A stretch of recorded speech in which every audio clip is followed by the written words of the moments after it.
Hello everyone. Thank you so much for inviting me to present as part of your event today. As you know, my name is Amelia. I'm a researcher at Griffith University here in Queensland, Australia. I have a great personal interest and belief in street art, and Street Studies is doing some really great work in this space. So I'm very grateful to be able to contribute to this event in some way. I'm sorry I couldn't attend in person, and I hope time allows me to do so at some point in the future. I thought I'd start by giving you a bit of information about my background and perspective. So I completed my PhD earlier this year.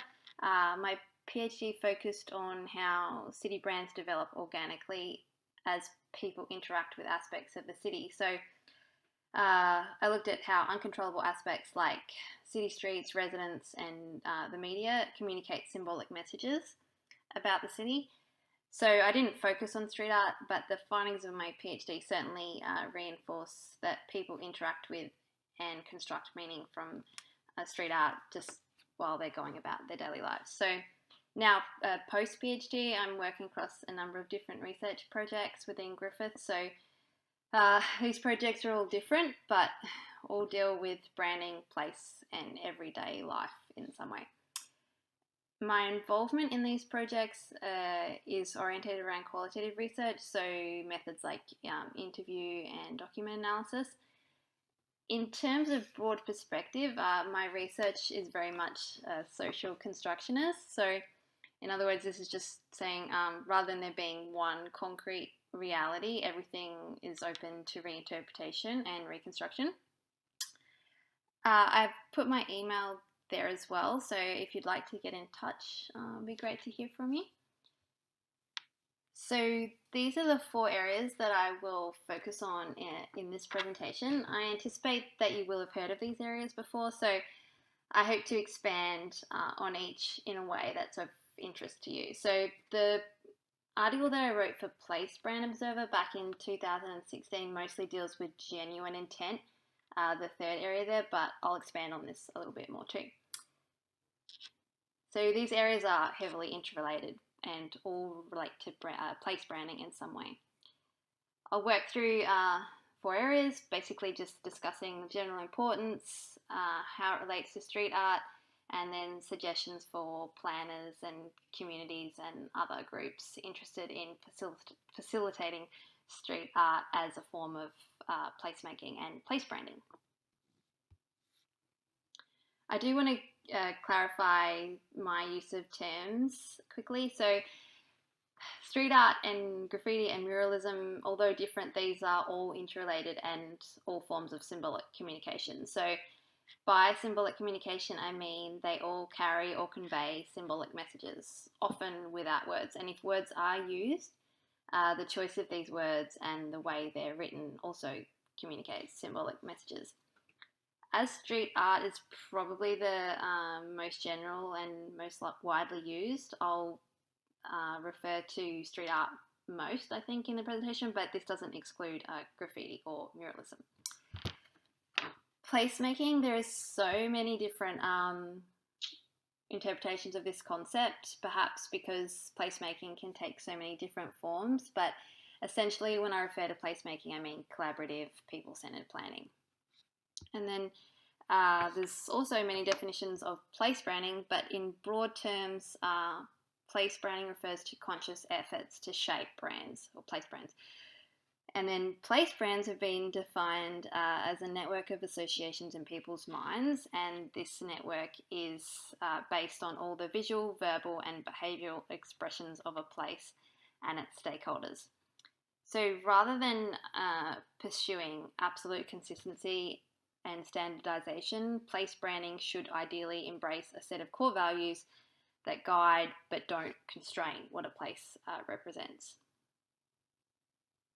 More recent place branding literature also emphasises that the ultimate objective of place branding should be to enhance the lives of current residents.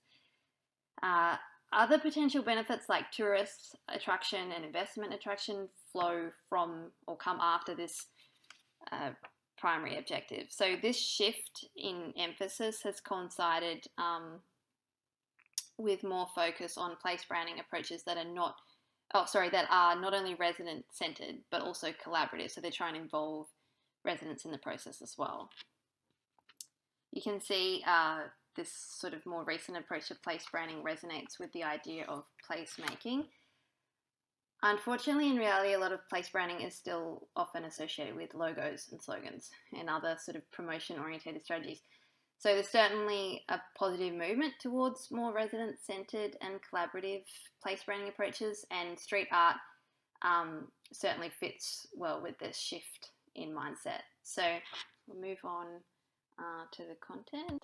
So first up, human connection. Street art by nature engenders human connection. So I've reviewed a whole lot of different literature to pull out some of the particular characteristics that enable street art to engender human connection. So number one is this combination of large scale and skillful detail. So this is quite different to the way that we increasingly interact with miniature images on like social media and smartphones and things. So number two on that list, street art is typically integrated into everyday environments. People encounter street art as they go about their daily lives. So the way they're interacting with street art is quite different to, say, art that's exhibited in a museum or some gallery or some other sort of private space. Street art, number three, street art is created by people for people. So we're not talking about machine printed billboards. Someone has stood in a particular place to create a work of street art for other people to interact with and enjoy. Number four, as a form of symbolic visual communication, street art speaks to people in ways that transcend barriers. So I've got language there as an example, but also things like age, educational background. So this fourth characteristic is really best shown with actual examples, and I'll move on to that in a minute. But the fifth characteristic here, street art is incredibly effective at illuminating and celebrating local nuances. By local nuances, I mean all the things that make a particular place unique. Or, so it could be like certain ways of life or certain historical events, anything about the place that's different. And number six, street art can animate or bring to life complex social issues such as diversity, inclusiveness, and history.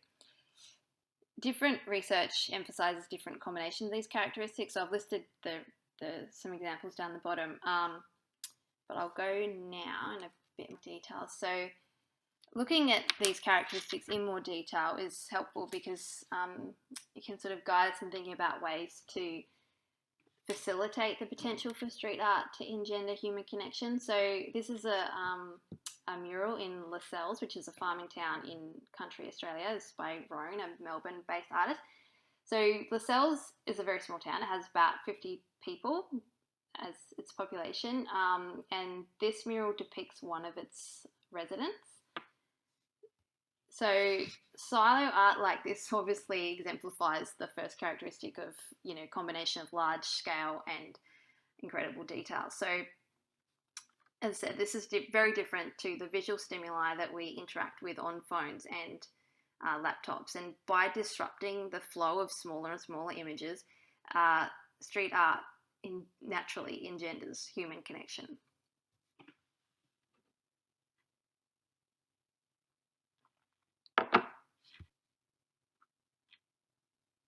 So integration into everyday environments also enhances the ability of street art to engender human connection.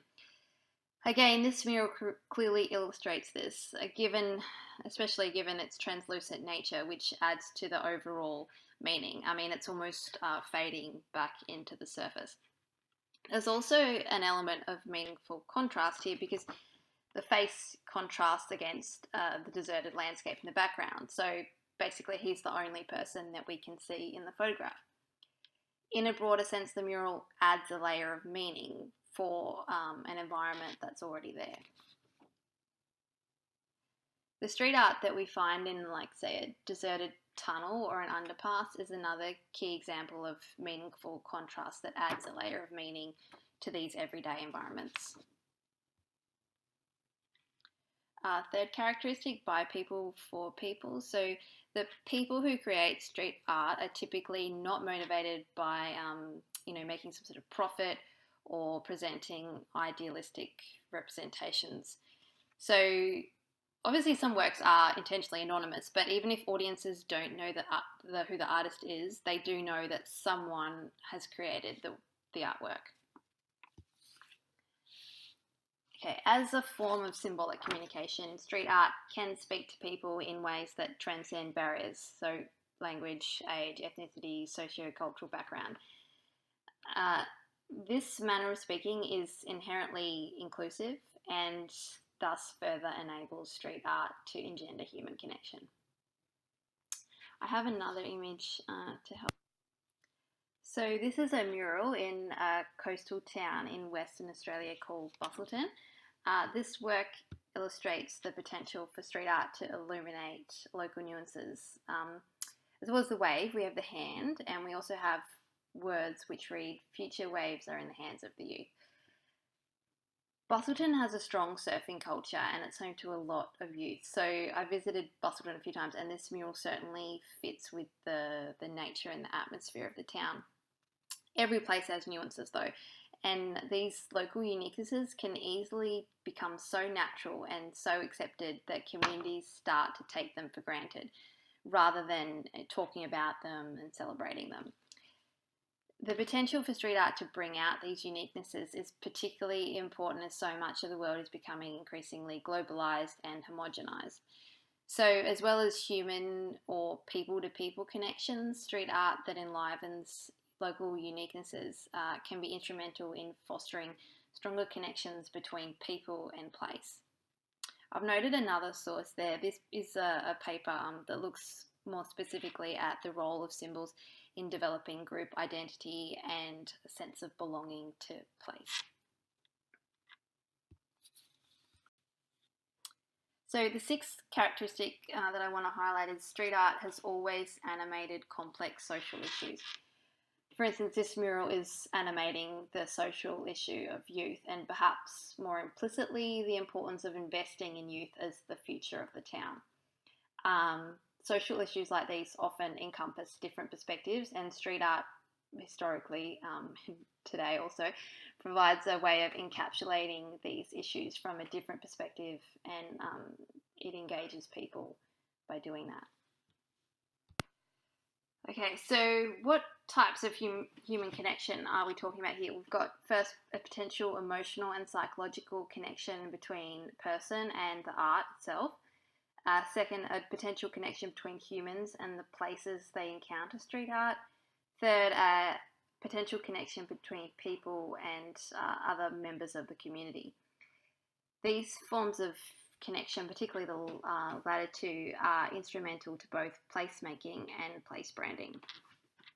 I think it's important to reinforce again here that street art engenders human connection naturally as a matter of course. And human connection is apparent throughout the history of street art. Looking more deeply at how and why street art engenders human connection can help to think about ways for planners and local communities interested in placemaking to further stimulate this potential. So I've listed some suggestions here building on the characteristics I've just talked about. So firstly, number one, ensuring all groups involved understand the inherent nature of street art as a spontaneous and unfiltered mode of symbolic communication that can drive real urban change.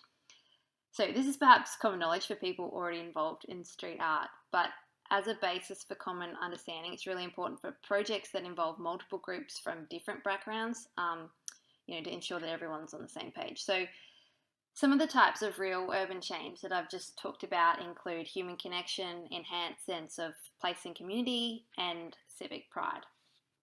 Number two, inviting residents to identify the issues and symbols that have relevance to their everyday lives when initiating or commissioning new work. So this relates particularly to the last two characteristics of local nuances and social issues. Essentially, though, works that resonate with their everyday experiences of people are more likely to engage them. And number three, encourage resident involvement to help reinforce that street art is by people for people. So this applies to new projects in terms of sharing stories about artists and other people involved in the projects. And then in terms of existing works, sharing stories of artists may also stimulate residents to engage with the street art that's already in their community. Okay, so I'll move on to the second area now. This is fluid symbolism. Okay, by fluid symbolism, I mean particular works of street art can mean different things to different people, and the meaning of a particular work can also evolve over time. So there's a range of different theories that support the meaning of symbols vary between people and over time, including semiotics and social constructionism. So I've noted a few examples of some sources along the bottom in case this is sort of interest to anyone in the audience. So I've got that same example again, this mural by Rone in country Australia. So this also helps to illustrate fluid symbolism of street art and muralism in this case. So as you know, I live in Australia and I have some knowledge of what everyday life is like for Australian farmers. So to me, this mural symbolises ideas like hard work, dedication, and persistence. The same mural may communicate different messages to people who are not familiar with farming life in Australia. So, the symbolic meanings of this mural would definitely be different for people who live in the town of Lascelles compared to like a visitor or a tourist. And then in terms of evolution in symbolism over time, Australian farmers are currently enduring a significant period of drought. So this mural definitely communicates dedication, hard work, persistence, those sort of ideas to me now. But during other times when the drought wasn't so bad, the same mural may have symbolised a different set of meanings like, peaceful, sort of idealistic and rewarding lifestyle. I have two examples here of ways that we can positively stimulate the fluid symbolism of street art. Firstly, inviting residents to discuss what particular works mean to them personally with other people. And second, inviting residents to continually reinterpret the meaning of existing works over time, assuming, of course, that a particular work remains in place and relatively unchanged for some time, which isn't always the case. The sources noted at the bottom here support that conversation between residents can assist with building a sense of community and place identity. More particularly though, inviting discussions about street art has great potential to ignite conversation within the community. Moving on now to genuine intent. So this is the third area. It crosses over the most with my earlier article, but I will expand a little bit on that too. The need to discuss this topic all stems from a rise in the number of regional authorities and governments and property developers commissioning street art. So the act of these groups commissioning street art creates a potential contradiction in that graffiti and street art and muralism traditionally are undertaken without the permission of these groups. And there's also, of course, the history of street art that explicitly seeks to oppose these groups. So this potential contradiction is particularly problematic in that commissioned projects are often motivated by a desire to achieve this, creative city status, and in turn, economic objectives like tourism and investment attraction. So the use of street art purely for these purposes contradicts the inherent nature of street art. And as such, an approach like this may limit the extent to which residents perceive a street art project to be authentic, and then the overall willingness to engage and connect with it on deeper levels. So the underlying issue here is not the act of commissioning street art, but the intent behind it. So it becomes really how the intent is acted on and demonstrated becomes really important. The processes involved when groups in authority commission street art therefore need to be managed in a sort of considered way. Collaborative approaches that encourage residents to participate are key to actually demonstrating that a project is indeed motivated by a desire to enhance everyday experiences of residents. I have a simplified figure to help sort of visualize the role of processes. So we have the intent of a commission project, which should direct adoption of a particular process, such as collaboration and engagement with local communities. If the interests and experience of residents are prioritised, the key outcomes may include things like placemaking and, more specifically, stimulation of creative activity, human connection, enhanced sense of place, and so on. So driving real change in ways like this can in turn help to foster those desirable place brand associations like creativity, as well as openness, diversity, inclusiveness. So places where creativity clearly does happen and places where people feel connected to their surroundings become known for these things, irrespective of intentional promotional efforts. So embracing and demonstrating genuine intent makes sense in terms of facilitating creative placemaking and supporting place branding processes. As I said, this is a simplified figure, but I hope it helps to sort of visualize the elements of a commissioned street art project. So I've listed some ways here that we can try to embrace and demonstrate genuine intent when thinking about commissioned street art. Number one, avoid commissioning street art solely to project a creative place brand image, not only because this just won't happen, but also because pure pursuit of image enhancement can impede the extent to which residents engage with the project. And number two, ensuring the commissioning of new works is principally motivated by everyday experiences of residents. Number three, encourage genuine collaboration between residents, communities, artists, expert facilitators, and relevant authorities.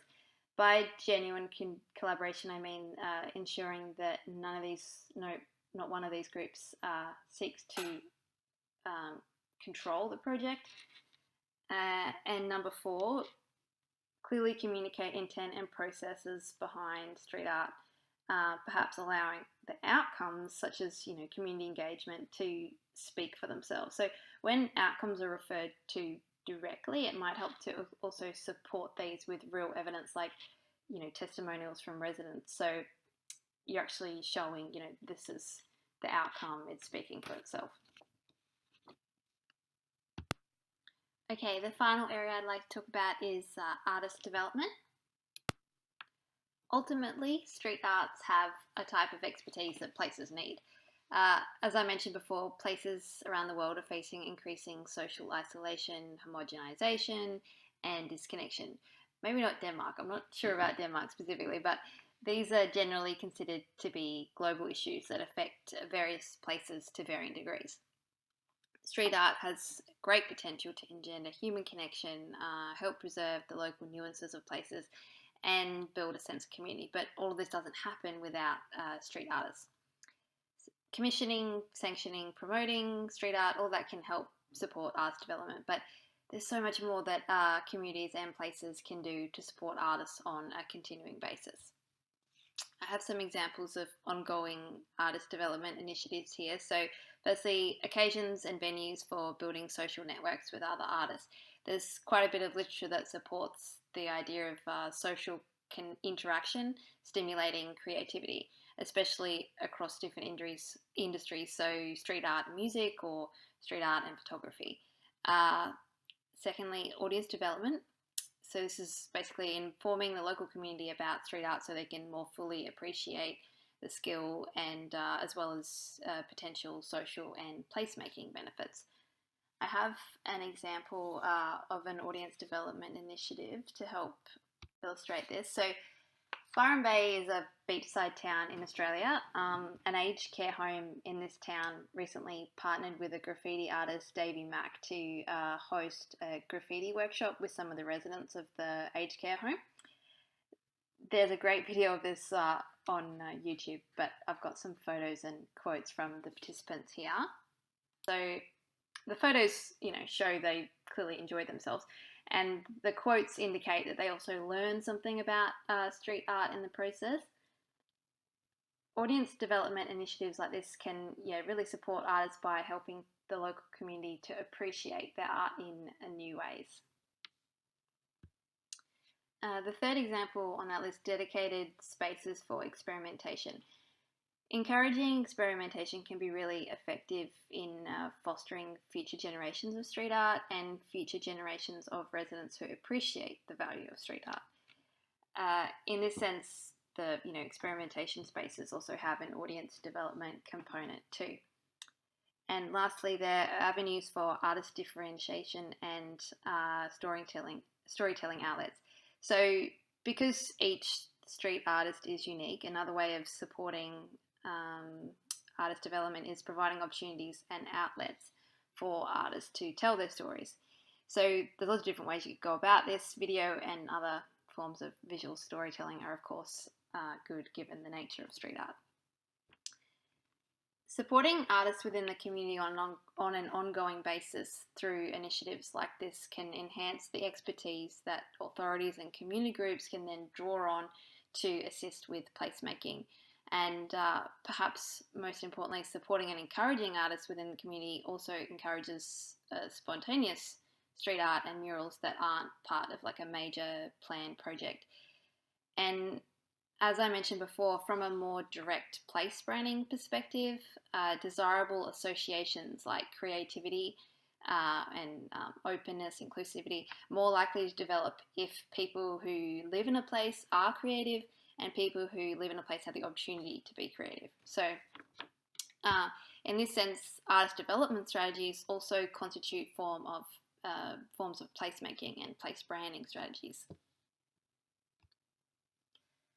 So although this is fairly obvious, probably, the artist development starts with communities and authorities respecting the skills and abilities of artists as crucial to the socio-cultural value of street art.